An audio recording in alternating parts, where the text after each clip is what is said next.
Hello everyone, welcome back to my channel TET classes Chitra. तो students, आज मैं आपके लिए टीजीटी वाले सेशन में एक नया और बहुत ही इम्पोर्टेंट चैप्टर लेके आई हूँ हमारा पॉलिटी का, जिसका नाम है पंचायती राज व्यवस्था, और जिसे क्या बोलते हैं, स्थानीय स्वशासन। ये हमारा राज्य सूची का विषय है। याद रखिएगा, क्वेश्चन आता है कि पंचायती राज व्यवस्था किसके अंतर्गत आता है, तो ये हमारा राज्य सूची के अंतर्गत आता है। ठीक है, तो पंचायती राज व्यवस्था को हम स्थानीय स्वशासन भी बोलते हैं। वो इसलिए बोला जाता है, देखिए कि स्थानीय स्वशासन का मतलब होता है कि किसी स्थान विशेष का उन्हीं व्यक्तियों द्वारा शासन करना जो वहां रह रहे हैं। और इसका एक बहुत ही इजी एग्जांपल क्या है, हमारा ग्रामीण भारत, या ग्रामीण जिसे कहते हैं ना, गांव वगैरह में अगर आप चले जाएंगे तो वहां जितने भी गांव हैं, ज्यादातर वहां पर कौन शासन कर रहा है, उसी गांव के लोग वहां पर शासन करते हैं। वहां पर नई नई योजनाएं जो केंद्र के द्वारा भेजी जाती है ना, उनका क्रियान्वयन भी उन्हीं के द्वारा किया जाता है। और उनका जो चुनाव होता है वो भी गांव के लोगों के द्वारा प्रत्यक्ष रूप से किया जाता है। तो इसीलिए पंचायती राज व्यवस्था को क्या बुलाता है, स्थानीय स्वशासन। ठीक है, और स्थानीय स्वशासन का जनक माना जाता है लॉर्ड रिपन को। स्थानीय स्वशासन कौन लाया था हमारे देश में, तो लॉर्ड रिपन 1882 में इन्होंने स्थानीय स्वशासन का लागू करवा दिया था हमारे देश में, और सर्वप्रथम शुरुआत करी थी इन्होंने मद्रास से। तो क्वेश्चन आता है कि स्थानीय स्वशासन का जनक तो आ जाएगा लॉर्ड रिपन, और सर्वप्रथम किस स्थान पर उन्होंने इसे लागू किया, तो आ जाएगा मद्रास। और अगर हम स्थानीय स्वशासन की बात करें तो हमारे देश में सबसे पहले जो पंचायती राज व्यवस्था स्थापित हुई है तो वो हुई है हमारे नागौर, जो एक राजस्थान का भाग है। राजस्थान का एक एरिया है जिसका नाम है नागौर, और यहाँ पर पंचायती राज व्यवस्था की शुरुआत कब हुई है, 2 अक्टूबर 1959 को, यानी 2 अक्टूबर 1959 को राजस्थान के नागौर में पंचायती राज व्यवस्था की शुरुआत हुई थी। और दूसरा राज्य है हमारा आंध्र प्रदेश, 11 अक्टूबर 1959। तो ये क्वेश्चन बहुत बार आता है कि भारत में, स्वतंत्र भारत का वह कौन सा पहला राज्य है जहां पर पंचायती राज व्यवस्था की स्थापना हुई है या शुरुआत हुई है, तो बोल सकते हैं नागौर, राजस्थान। और दूसरा था हमारा आंध्र प्रदेश। अगर हम ये कहते हैं ना कि पंचायती राज सिस्टम, या फिर हम कह सकते हैं कि स्थानीय स्वशासन का अगर हम बहुत सबसे पुराना इतिहास में जाकर देखें तो सबसे पहला एग्जाम्पल आता है हमारा चोल राजवंश। चोल राजवंश एक ऐसा राजवंश था जो पूरी तरह किस पर था, हमारे अपने स्थानीय स्वशासन पर निर्भर था। उसमें जो तंत्र था उसका, चोल राजवंश पूरी तरह क्या था, स्थानीय स्वशासनिक तंत्र था, यानी गांव से जुड़ा हुआ था। समझ गए? तो प्राचीन इतिहास का सबसे पहला अगर हम स्रोत माने स्थानीय स्वशासन का तो चोल राजवंश है। उसके बाद लॉर्ड रिपन लाया, आधुनिक भारत में कौन लाया, लॉर्ड रिपन, मद्रास से शुरुआत करी। और स्वतंत्र भारत में हमारा सबसे पहला कौन सा है, राजस्थान, और फिर आंध्र प्रदेश। जब हमारा भारत देश आजाद हुआ था तो उस वक्त गांधी जी या फिर जितने भी लीडर्स थे, उन लोगों को जो भारतीय गांव की बहुत ज्यादा चिंता थी।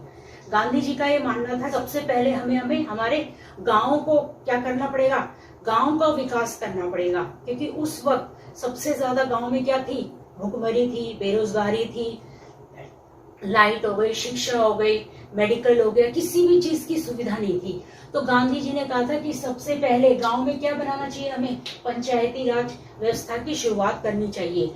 और ये तभी पॉसिबल होगा जब हम स्थानीय स्वशासन मतलब स्थानों को भी क्या करने देंगे, उन्हीं के लोगों को कुछ ऐसी शक्तियां प्रदान करेंगे जिससे कि वो लोग जो हमारे जो सरकार द्वारा बनाई गई योजनाएं हैं उनको क्या करें, पूरा कराएं अपने द्वारा। ठीक है, तो स्थानीय स्वशासन लोकतांत्रिक विकेंद्रीकरण, मतलब जब केंद्र और राज्य सरकारों की कुछ शक्तियां, केंद्र और राज्य सरकारों ने किया कि अपनी कुछ शक्तियां क्या कर दी, स्थानीय सरकारों को दे दी कि आप लोग, हम लोग जो आपको योजनाएं भेज रहे हैं, या जो जिस गांव में आप लोग रहते हैं, जो जो वहां की परेशानियां, उससे हमें अवगत कराइए और उसको हम लोग पूरा करवाने की कोशिश करेंगे, लेकिन आपके द्वारा। अगर आपके गांव में बिजली, पानी, किसी की भी समस्या है तो उसके लिए हम आपको खर्च देंगे, जितना भी खर्च होगा वो हमारा लगेगा, गवर्नमेंट का, लेकिन उसको पूरा कराने का कार्य किसका है, वो आप लोगों का है। तो कुछ शक्ति का क्या हुआ, बंटवारा हुआ, जिसे कहते हैं ना पावर डिस्ट्रीब्यूशन। केंद्र और राज्य की कुछ पावर्स को कहाँ डिस्ट्रीब्यूट कर दिया गया, स्थानीय सरकारों को, और उनकी सहायता से क्या किया गया, ग्रामीण जो गांवों का क्या किया गया, विकास किया गया। और सबसे पहले जब गांधी जी ने ये बोला था तो अनुच्छेद 40 में जब संविधान बना उस वक्त तो इसे अनुच्छेद 40 में जगह दी गई पंचायती राज व्यवस्था को। और अनुच्छेद 40 किसका भाग है, हमारे नीति निर्देशक तत्व का भाग है। अनुच्छेद 36 से लेकर 50 तक हमारे नीति निर्देशक तत्व हैं, आप लोगों को पता ही है। तो अनुच्छेद 40 में ये सुझाव दिया गया कि हम लोगों को क्या करना चाहिए, पंचायती राज व्यवस्था की शुरुआत करनी चाहिए। मगर ये एक सुझाव दिया गया था, सिर्फ एक योजना थी, इसको पूरी तरह से क्रियान्वित नहीं किया गया। तो इसको जब नीति निर्देशक तत्व इसे मतलब बनाया गया तो नीति निर्देशक तत्व में क्या है, नीति निर्देशक तत्व में बाध्यता नहीं है, याद रखिएगा। नीति निर्देशक तत्व में सरकार अपने सुझाव देती है लोगों के कल्याण के लिए। तो इसमें आर्टिकल 40 जो है हमारा 40, इसमें गांवों के उत्थान के लिए कुछ सुझाव दिए गए, नई नई रोजगार नीतियां बनाई गई। लेकिन इसको जो स्थानीय सरकारें थी, राज्य जैसे राज्य सरकार की सूची में आता है, तो उन्होंने इस पर ध्यान नहीं दिया। तो धीरे धीरे क्या गांव का विकास नहीं हो पाया। तो इस चक्कर में फिर गवर्नमेंट थोड़ा सा क्या हुई, सीरियस हुई और उसने कुछ समितियां बनाई जो बहुत ही इंपॉर्टेंट समितियां हैं। किससे संबंधित, हमारे स्थानीय पंचायती राज सिस्टम से। याद रखिएगा, नीति निर्देशक तत्व वो होते हैं जो सिर्फ सुझाव देते हैं, राज्य सरकार के ऊपर है कि वो उन सुझाव को माने या ना माने। और उस वक्त राज्य सरकारों ने जो हमें केंद्र की तरफ से जो सुझाव मिले उसको इतनी सीरियसली उन्होंने नहीं लिया। तो उसके चक्कर में फिर केंद्र सरकार ने क्या किया, कुछ समितियों का गठन किया। और सबसे पहली समिति किसकी बनाई गई, बलवंत राय मेहता, ये इसके अध्यक्ष थे इस समिति के, इसीलिए इन्हीं के नाम पर इस समिति का नाम पड़ा है बलवंत राय मेहता समिति। इस समिति ने ये सुझाव दिया कि हमारे पंचायती राज सिस्टम को त्रिस्तरीय होना चाहिए। मतलब जो हमारे गांव हैं, जो हमारा ग्रामीण क्षेत्र है, उसको उन्होंने 3 भागों में विभाजित कर दिया। सबसे नीचे लेवल पर उन्होंने गांव रखा, फिर उसके ऊपर ब्लॉक और फिर जिला। तो 3 भागों में उन्होंने क्या किया, ग्रामीण स्तर को बांट दिया। उन्होंने कहा जब इन तीनों का अलग अलग तरह से क्या होगा, विकास होगा, तो तभी हम कह सकते हैं कि हमारे जो गांव हैं, कहते हैं कि हमारे देश का जो दिल है वो गांव में बसता है, तभी हमारे गांव का पूरी तरह से विकास होगा। दूसरी हमारी आती है अशोक मेहता समिति। ये जो बलवंत राय मेहता समिति थी ये 1957 में आई थी। डेट्स भी याद रखिएगा, सीक्वेंस में आ जाता है कि सबसे पहली समिति कौन सी थी और वो कब आई। तो सबसे पहली समिति थी बलवंत राय मेहता समिति, 1957 में आई और उन्होंने त्रिस्तरीय पंचायती राज व्यवस्था का सुझाव दिया था। ठीक है। दूसरी थी अशोक मेहता समिति, इन्होंने 2 स्तर वाली पंचायती राज व्यवस्था को बोला और ये आई थी 1977 में। इन्होंने क्या किया, ब्लॉक को हटा दिया। इन्होंने कहा डायरेक्ट हम गांव और जिले में डिवाइड कर देते हैं अपना ग्रामीण जो परिवेश है, ग्रामीण क्षेत्र है। इससे क्या होगा कि हम ज्यादा फोकस कर पाएंगे सिर्फ गांव और जिले पर इन्होंने ब्लॉक स्तर को हटा दिया, इसी को भी किसमें डाल दिया, जिले और गांव में बांट दिया। तीसरी हमारी आई थी सिंघवी समिति। इसने पूरी तरह से किसका साथ दिया, बलवंत राय मेहता समिति का। इन्होंने कहा कि जो बलवंत राय मेहता समिति ने जो बोला था ना त्रिस्तरीय पंचायत का सुझाव जो दिया वो बिल्कुल सही है। अगर हम कहते हैं कि अगर हम किसी चीज में स्पेशलिटी चाहते हैं तो उसके एक एक चीज पर अच्छे से काम करना पड़ेगा। तो जो 3 भागों में बांटा गया, गांव, ब्लॉक और जिला, उन तीनों पर ही हमें काम करने की आवश्यकता है।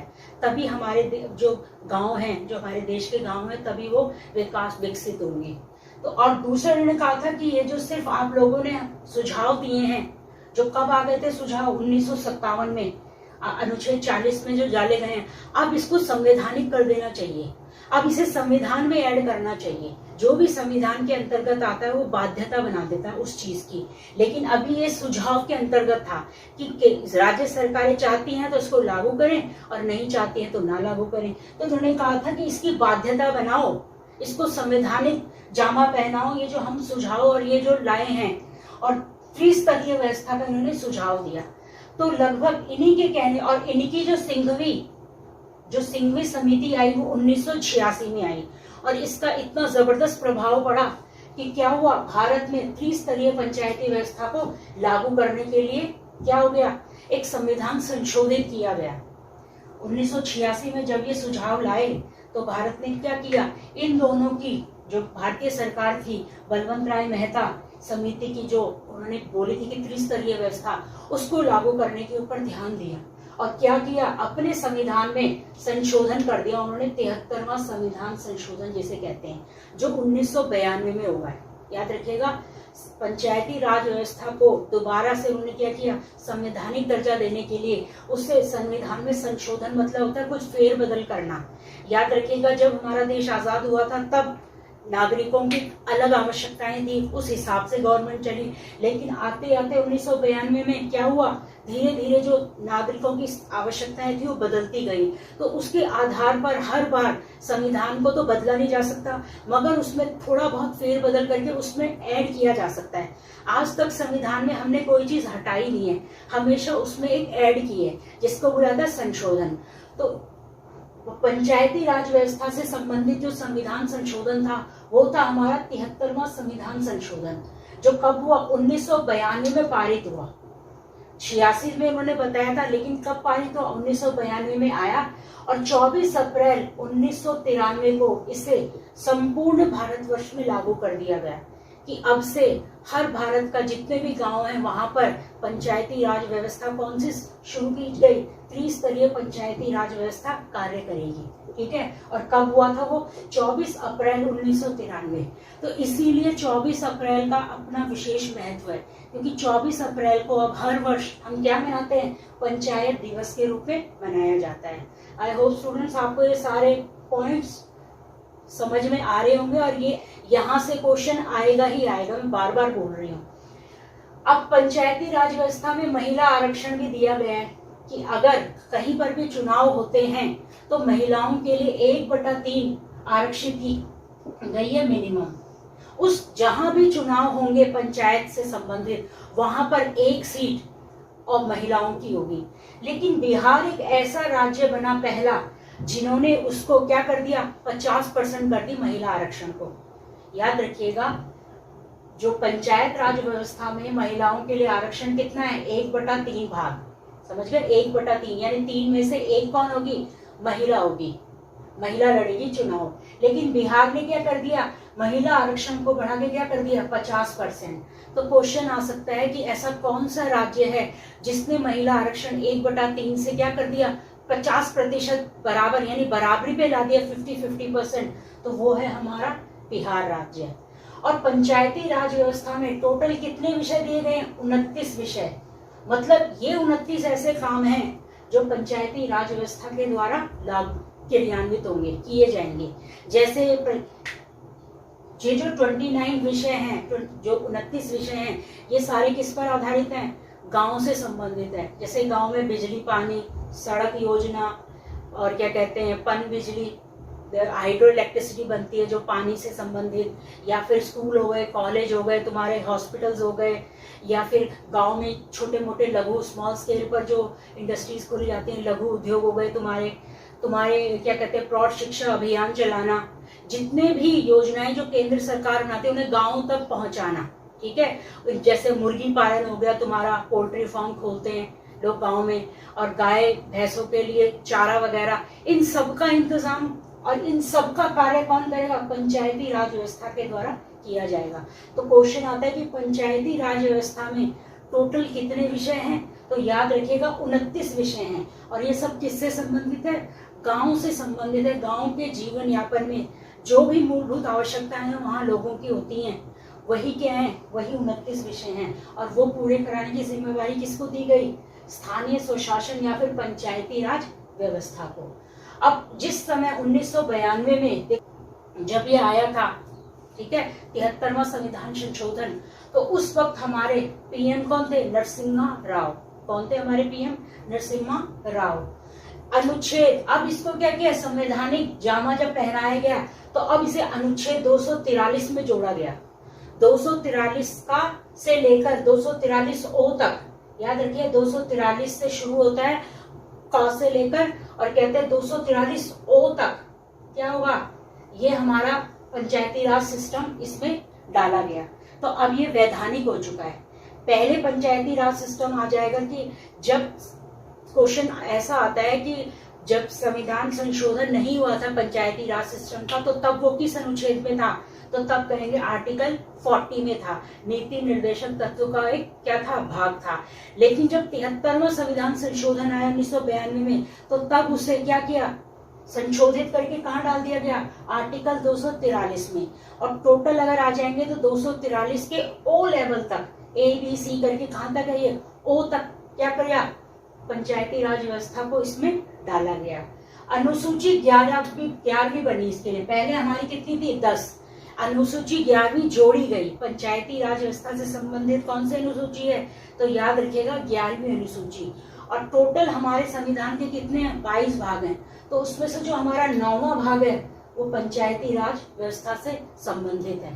ठीक है, नेक्स्ट आ गए अब जो पंचायती राज व्यवस्था में पंचायत से संबंधित जितने भी लोग चुनाव लड़ने के लिए आते हैं, तो उनके लिए एक निर्धारित उम्र तय की गई 21 वर्ष। इसमें कंफ्यूज मत होइएगा, ये है 21 वर्ष। क्या? एक तो ग्राम सभा का मेंबर होना चाहिए, ठीक है, 21 वर्ष होनी चाहिए, और उसे वोट देने का अधिकार हो, और वो उसके गांव का निवासी हो। तो उसके लिए क्या किया? ये कुछ योग्यताएं हैं जो, और यही लोग क्या करेंगे? यही लोग हमारे पंचायती राज सिस्टम में क्या कहते हैं, निर्वाचन क्षेत्र से उम्मीदवारी कर सकते हैं। ठीक है, क्या दिया जाता है? 5 साल। लेकिन अगर भगवान ना करे किसी की दुर्घटना हो जाए, पंच की, मुखिया की, या कोई उस पर दोष सिद्धि हो जाए, तो उसके कार्यकाल को बर्खास्त करके कम से कम 6 महीने के अंदर इलेक्शन दोबारा से करवाए जाते हैं।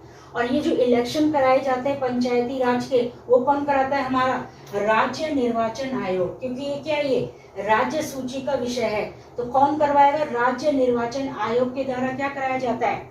इलेक्शन कराए जाते हैं। अब हम देख लेंगे ये जो हमारा पंचायत की संरचना देखेंगे। कौन सी? ये त्रिस्तरीय पंचायत की संरचना।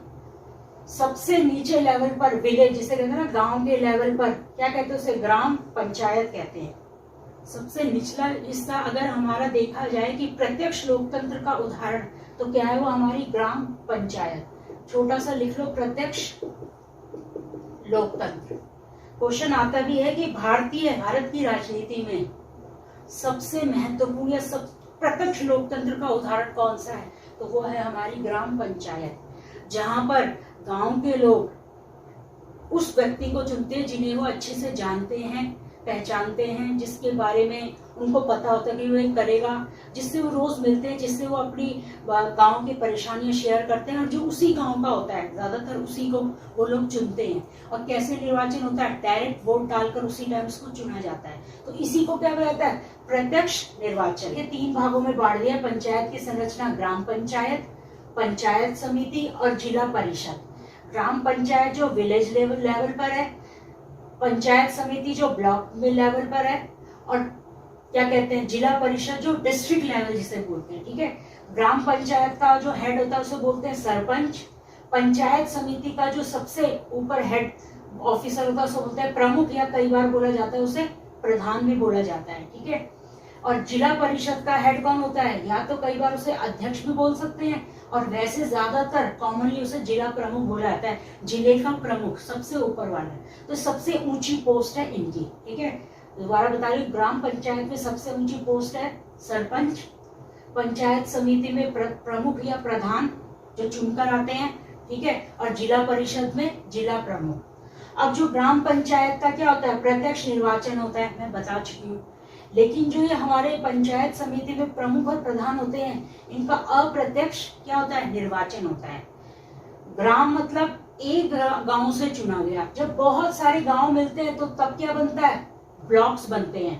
ठीक है, बहुत सारे ब्लॉक के अंदर कई सारे गांव आते हैं, और कई सारे गांव या कई सारे ब्लॉक मिलकर क्या बनाते हैं? एक डिस्ट्रिक्ट या फिर एक जिले का निर्माण करते हैं।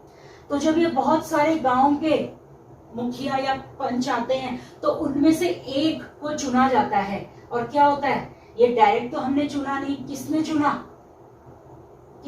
पंचायत समिति द्वारा ये चुना गया। ठीक है, पंचायत समिति द्वारा क्या हुआ? चुना गया। और लेकिन क्या था? ये अप्रत्यक्ष रूप से। ठीक है, और वो ठीक है, और यहाँ पर कौन? ये भी क्या होता है? ये भी अप्रत्यक्ष रूप से जिला प्रमुख चुना जाता है। नेक्स्ट आ गए शपथ। जब इनका निर्वाचन होता है, जिस वक्त लोग वोट दे रहे होते हैं, तो जीतता है, तो वहां पर जो पीठासीन अधिकारी होता है, मतलब जो चुनाव करा रहे होते हैं वही क्या दिलाते हैं, इनको शपथ दिलवाते हैं। शपथ कई बार आता है कि ग्राम पंचायत का जो सरपंच होता है उसको कौन दिलाता है शपथ, तो पीठासीन अधिकारी। प्रमुख या प्रधान जो ब्लॉक समिति का होता है उसको कौन दिलाता है शपथ, तो खंड विकास अधिकारी, जिसे बीडीओ यानी क्या बोलते हैं, ब्लॉक डेवलपमेंट ऑफिसर। और ये गवर्नमेंट द्वारा अपॉइंटेड होता है, याद रखिएगा। बीडीओ जो होता है वो कौन भेजता है, गवर्नमेंट भेजती है, समझ गए। और ये जो बीडीओ है ये क्या दिलवाता है, पंचायत समिति का जो प्रमुख या प्रधान है उसको शपथ दिलाता है। नेक्स्ट है जो हमारा जिला प्रमुख है उसको जिला कलेक्टर, जो जिले का कलेक्टर आया है बनकर, वो क्या करता है, वो शपथ दिलाता है जब वो बन जाता है इस पर पोस्ट पर, जब वो जीतता है। और ये भी क्या होता है, गवर्नमेंट के द्वारा अपॉइंटेड पोस्ट।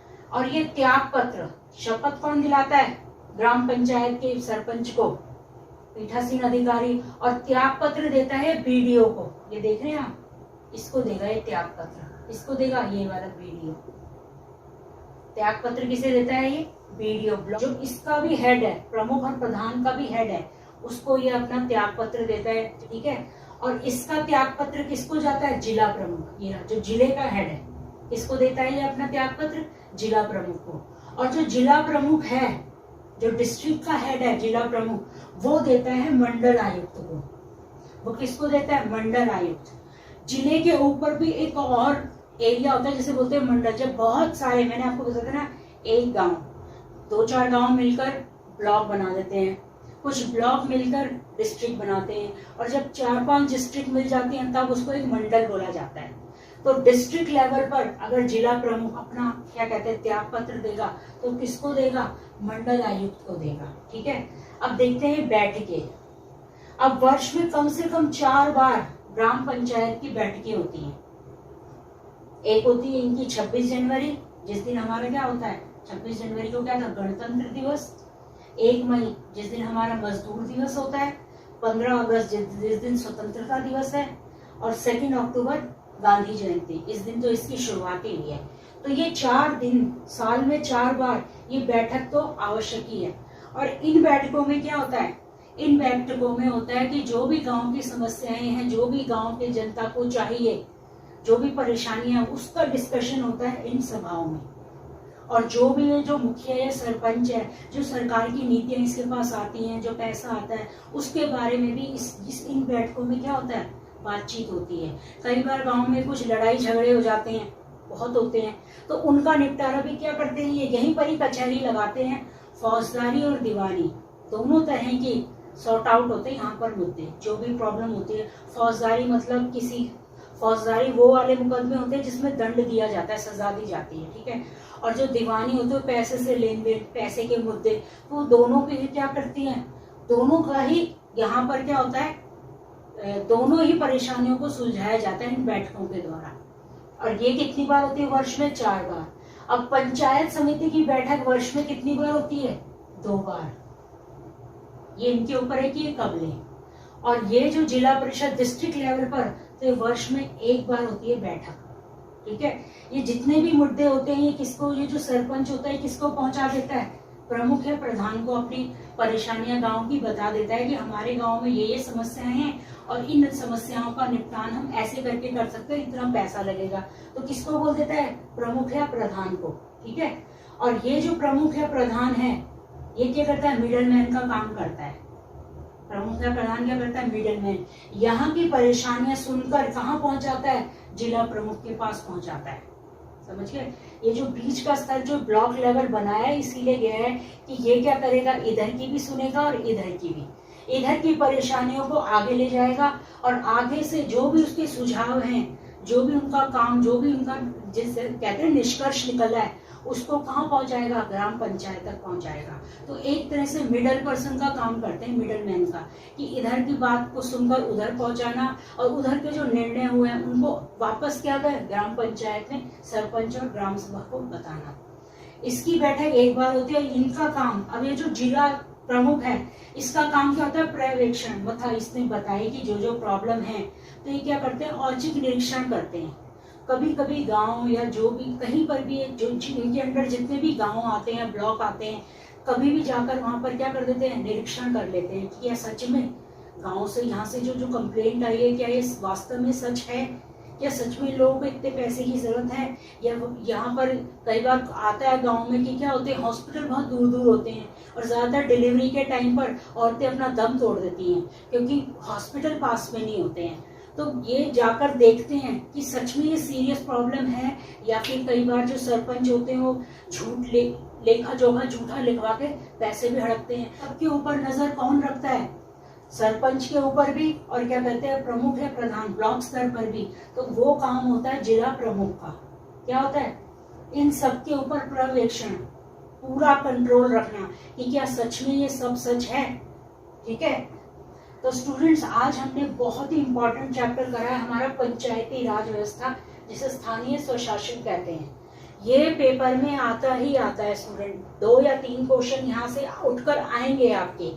तो ये चैप्टर अच्छे से कीजिएगा, और अगर आपको मेरी वीडियो पसंद आती तो प्लीज़ आप लोग मेरे चैनल को सब्सक्राइब ज़रूर करें प्लीज़। और चलिए आज की क्लास में इतना ही है। अब अगली क्लास में मिलते हैं, तब तक के लिए नमस्कार।